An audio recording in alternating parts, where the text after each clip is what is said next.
प्यारे बच्चों, पिछले वीडियो को आगे बढ़ाते हुए अब हम समांतरी गुणोत्तर श्रेणी के अगले प्रश्नों को देखते हैं। एक प्रश्न है 1+4/5 प्लस 7/5 का वर्ग प्लस 10/5 की घात 3 डैश डैश डैश डैश के n पदों का योग क्या होगा। हमें इसके n पदों का योग ज्ञात करना है। इसके लिए हम इसके अंश से मिलकर एक अलग से श्रेणी बना लेते हैं और इसके हल में हम एक दूसरी श्रेणी बना लेंगे। अब हम चाहें तो यहाँ पर जो इसका प्रथम पद है उसको 1 × 1 लिख सकते हैं। अब 1 × 1 लिखने के साथ एक श्रेणी बन जाएगी 1 × 4 × 7 × 10 इस प्रकार से, और दूसरी श्रेणी बन जाएगी 1/5 1/5 का वर्ग 1/5 की घात 3। पिछले प्रश्न के प्रकार से ही हम देखेंगे कि दो क्रमागत पदों का अंतर 3 है, 7 और 4 का अंतर 3 है, 10 और 7 का अंतर फिर 3 है। ये अंतर समान है, अतः हम इसको सार्वंतर कहेंगे, वो 3 है। यहाँ पर दो क्रमागत पदों का अनुपात 1/5 है। 1/5 में 1 से भाग देंगे 1/5, 1/5 के वर्ग में 1/5 से भाग देंगे 1/5, 1/5 की घात 3 में 1/5 के वर्ग से भाग देंगे फिर 1/5 आएगा। यहाँ पर अनुपात बराबर है जो 1/5 है, अतः यह सार्वानुपात कहलाएगा।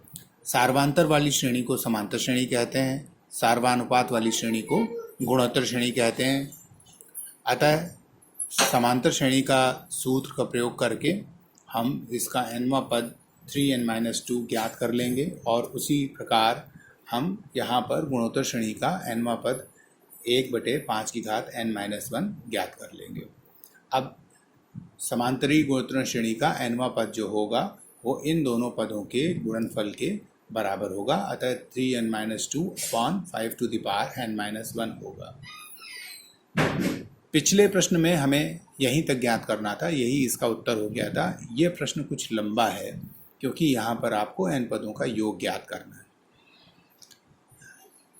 तो ये पद ज्ञात करने के लिए आपको किसी पाठ्यपुस्तक में सिखाया नहीं जाएगा। यहाँ पर एक समझने की बात यह है कि आपने nवां पद लिख लिया। अब आप क्या करें कि प्रश्न को सरल करने के लिए इसके n-1वां पद भी ज्ञात करें। n-1वां पद कैसे मिलेगा? जहाँ जहाँ n लिखा हो वहाँ वहाँ ब्रैकेट के अंदर n-1 लिख दें। जहाँ n लिखा था n-1 लिख दिया, 5 की घात n-1 था तो ब्रैकेट के अंदर n-1 लिख दिया, और ये वाला -1 ये अलग से लिखा हुआ है। इसको हल करेंगे तो हमें n-1वां पद मिल जाएगा। अब मान लेते हैं ये जो श्रेणी है, श्रेणी के सभी पदों का योग s है, इसको s से प्रदर्शित किया जा सकता है। तो अब हमने इसके सारे पद लिख लिए और इसी श्रेणी में जो गुणोत्तर श्रेणी का सार्वानुपात 1/5 आया था, इससे गुणा करके पुनः इस श्रेणी को एक बार और लिख लिया। अंतर केवल ये रहा कि हमने जो एक जैसे पद थे उनको ऊपर नीचे रखा। जैसे कि जब 1 में 1/5 से गुणा करेंगे तो 1/5 आएगा, तो 1/5 और 4/5 को हल करना ज़्यादा सरल रहेगा, तो 4/5 के नीचे 1/5, 4/5 में जब 1/5 से गुणा करेंगे तो आएगा 4/5 का वर्ग, उसको 7/5 के वर्ग के नीचे रखेंगे। इसी प्रकार इसको हम रखते चले जाएंगे। तो ये जो nवां पद होगा वो एक पद आगे निकल जाएगा। इसको यहाँ पर रखेंगे, हल करेंगे तो एक तो हल होके एक ही आ जाएगा क्योंकि एक के नीचे कुछ भी नहीं है। 4 में से 1 चला जाएगा तो बचेगा आपके पास 4 - 1 और 1/5। 7 में से 4 चला जाएगा तो बचेगा 1/5 का वर्ग और 7 - 4। इसी प्रकार से हम इसको लिखते चले जाएंगे।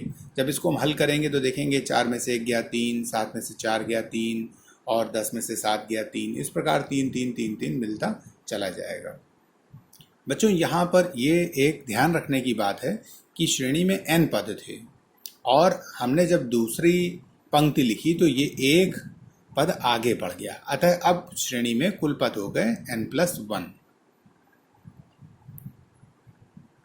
जब उसको हम हल करते हैं तो एक s में से 1/5 s घट जाएगा, 4/5 s बचेगा और 3/5 कॉमन ले लेंगे तो एक हमारे पास गुणोत्तर श्रेणी मिल जाएगी और जो n+1वां पद था वो अलग बचेगा।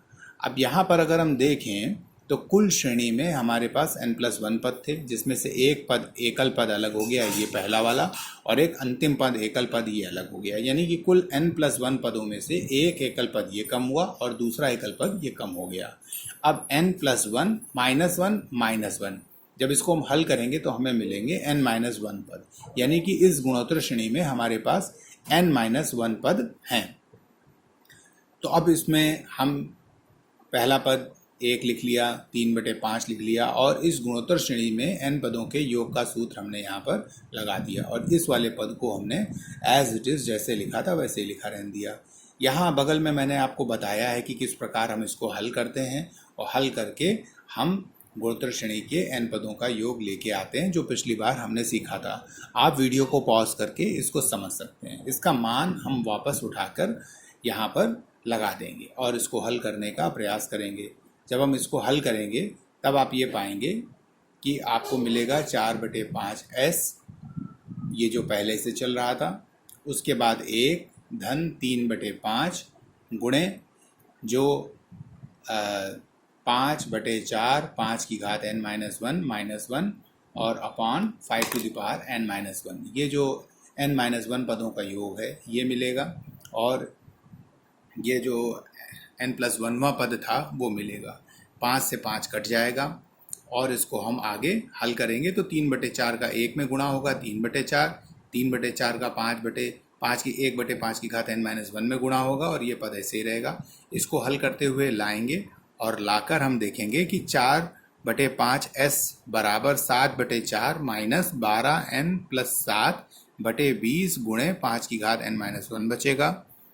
4/5s के साथ है, पक्षांतर के बाद जो s के साथ भाग में था वो गुणे में आ गया, जो s के साथ गुणे में था वो भाग में आ गया। अब इस 5/4 का गुणा पहले पद में और दूसरे पद में दोनों में होगा। इसको हल कर लेंगे तो 35/16 माइनस 12n + 7/16 गुणे 5 की घात n-1, आपका यही उत्तर आ जाएगा। आशा करता हूँ ये प्रश्न लंबा होने के बावजूद आपको समझ में आया होगा। यदि ना समझ में आया हो तो 2 या 3 बार वीडियो को पॉज कर करके देखकर समझने का प्रयास करें। यदि कोई पद न समझ में आए तो मुझे सूचित करें। मुझे आपको पुनः बताने में अपार प्रसन्नता होगी। धन्यवाद।